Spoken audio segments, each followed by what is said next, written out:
All on the panel. My question is tonight, how is Northern Ireland supposed to believe in a shared society if our First Minister, Arlene Foster, has declined invitations to 1916 centenary celebrations? So, I should say, of course, that the First Minister is going to Dublin this week to a Church of Ireland colloquy on I think it's the Historical Centenaries Working Group is holding an event in Christchurch Cathedral in Dublin. She will be at that. That's the kind of thing she says to want to go to. But Jeffrey Donaldson, it didn't set a very good example, some people thought, when she said, well, I'm not going to take part in anything to commemorate a failed revolution, which was a strike against democracy. Is she not entitled to her view? Are we going to rewrite the history of 1916? No, but maybe she should go to the events and voice that opinion. Noel, in the way that we're trying to rewrite the history of the Troubles. Sorry, Noel, but we're not going to buy that. We just are not going to buy. And you can be an apologist all you want, and whoever else wants to be.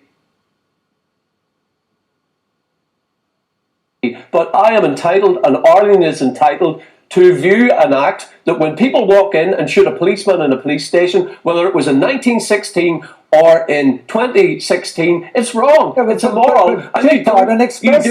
You do not glorify those acts. Well, what Arlene is doing, she's trying to understand better the views of other people on this issue. That's why she will go to the event organised by the Church of Ireland tomorrow. But, if your measure of fairness, for our future, if your message to our children is that we glorify acts of terrorism, whether they occurred in 1916 or in 2016, that's the way to measure fairness. I'm sorry, I disagree strongly in the strongest possible terms with that. I want our children to understand that violence and terrorism, for whatever purpose, I did not once mention the word glorify. I did not mention the word glorify, but the fact of the matter is 1916 happens, and it has shaped the future both of the Republic and Northern Ireland. And I think Arlene Foster, as the First Minister of Northern Ireland, should respect that and have some type of involvement and appreciation of that. The same way that we had Martin McGuinness shaking hands with the Queen, the same way the Queen was down with Mary McAleese. We all have to respect that what's going on here and now, and the past has shaped us. The same way that when the Queen visited, the Republic of Ireland for the first time, Sinn Féin boycotted the event. So let's not rewrite the history. If you're going to get down the road of giving me lectures on history, please don't go there, because let me tell you, for everything you put in front of me, I'll have something to put in front of you. The reality is that Arlene Foster is the First Minister of Northern Ireland. Dublin is not in Northern Ireland. Dublin opted to leave the United Kingdom. This is not a commemoration taking place in Northern Ireland. It's taking place in the Republic of Ireland. What do you think Arlene Foster should do? Well, first of all, I think that her decision to attend the event in Dublin tomorrow is a positive one. I think it's a brave one as well, given that it goes against what she had said a couple of weeks ago. But it is a Church of Ireland event. Brave might not qualify.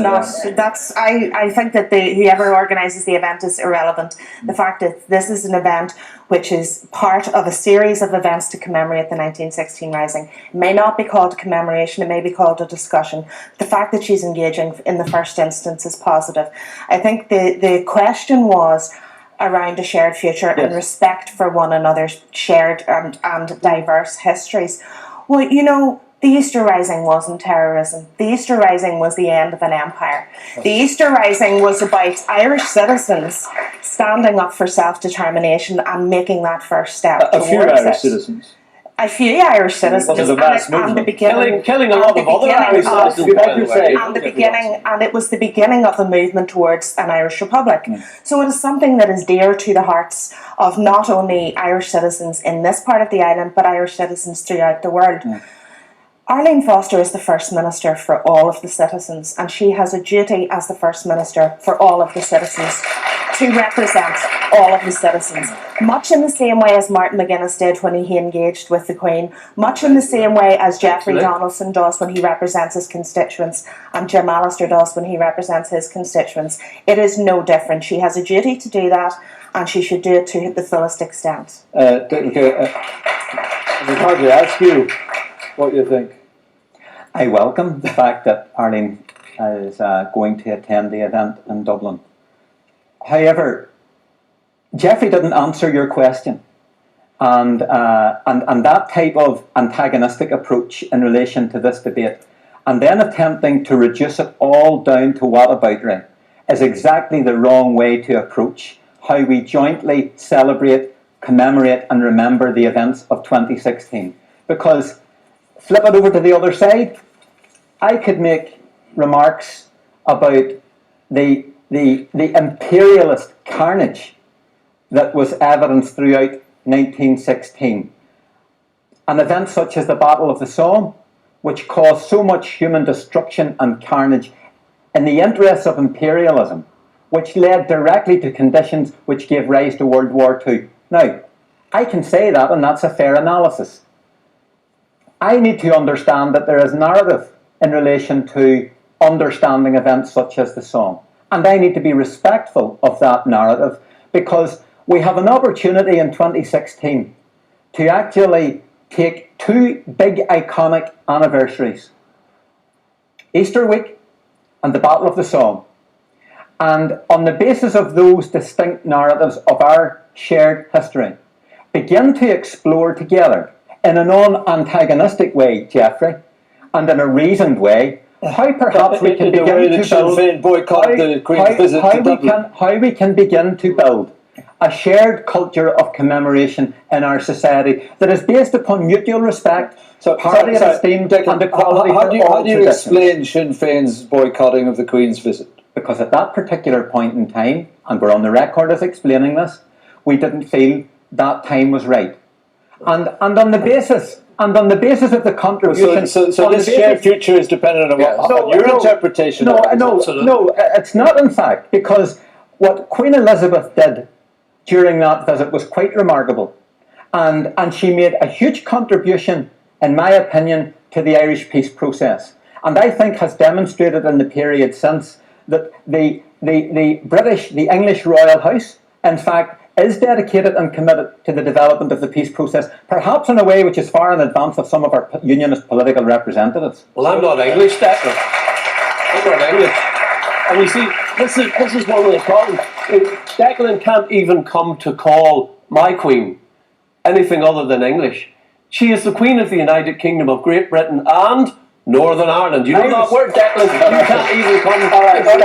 I respect. Let me finish. I respect the fact that you owe allegiance to the Queen.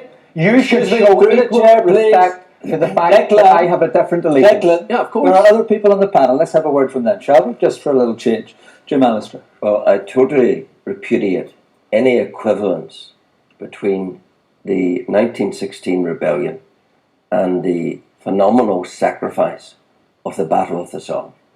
The 1916 rebellion, grubby little rebellion as it was those trying to take advantage of the fact that their nation was at war, fighting for freedom in Europe, and the men of valour from Ireland, from all parts, were out fighting that war in Europe. And what happened? Typically and exploitively, the Republicans tried to take advantage of that with their rebellion of 1916.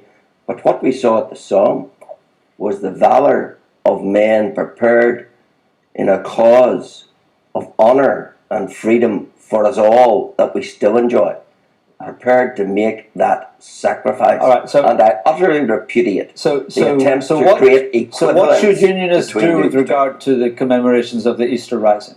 Well, to me, it's a nothing. It's nothing. You don't recognise it as a hugely historically important? Historically, it happened. It's important to some, but as a unionist, there's nothing for important to the whole island. There's nothing for me. There's nothing for me to celebrate in rebellion against the British Crown. Do you have to celebrate it? Can you commemorate without celebrating? Well, I think the tone and tenor is of celebration. It is of glorification. We had Patricia talk about the sacrifice, etc., which of course she would translate into more recent times, when those who set about the terrorism of recent times, she equates with those who set about the terrorism of 1916. I repudiate that. There is no equivalence between the defence of the realm. So I just want to bring it back to the question. I agree.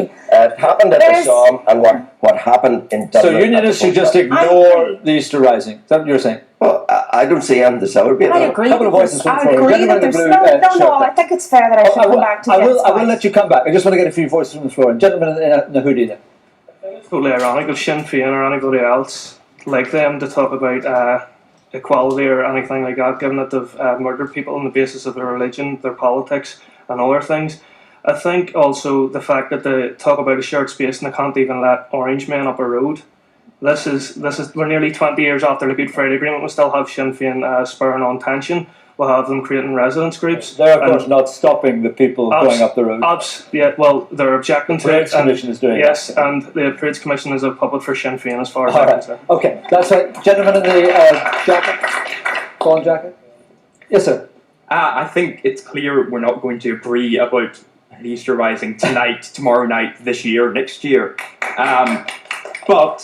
But it's not about glorifying, it's not about celebrating, it's about engaging with it. And I think if Arlene Foster had taken part in events in Dublin, you can bet it would have been more nuanced than commemorative, than celebration and glorification. And I'd like to ask Mr. Donaldson and Mr. Alistair, how are unionists going to engage in a shared future if it is not through gestures such as that? I may only have time to make that a rhetorical question, but Patricia, you wanted to come back and then I David. think that's exactly the point that I wanted to make. It is not simply about commemoration. It is about engaging and trying to develop a shared future, understanding one another's diverse histories. And in terms of and the this is comparison something that between unionism is just failing to do. The insurrection in 16 There is no and comparison. the I agree IRA. with Jim. There is no comparison. The All right, Easter well, Rising was about. that's good. David No, the Ford. Easter Rising was about. No, I understand, but he was just making that comparison. You say you don't agree with that comparison. You agree with him on that. Okay. David Ford. I think there are too many different issues being confused here. I have major problems with the concept of celebrating the Easter Rising. I also have major problems with what unionists did a little over 3 years ago when they celebrated the Ulster Covenant, because those were two sides of the one coin. I want no part in either of that. Certainly there are issues to look at seriously, and I have dates in my diary for trips to Dublin to engage in activities related to considering 1916. But I wasn't able to accept an invitation to the 1st of January in Dublin Castle for family reasons. And when I discovered that recognition of the 1st of January, the raising of the flag in Dublin Castle, involved the reading out of the names of 78 volunteers who died in Easter week, with no reference to civilians, police officers, the 40 children in Dublin who died, I really do think democratic politicians in Dublin have a difficult job squaring the way they state that the Republic began on Easter Monday rather than Easter Sunday when they celebrate it, and yet they have moved into an entirely different position now in constitutional politics from what that was about.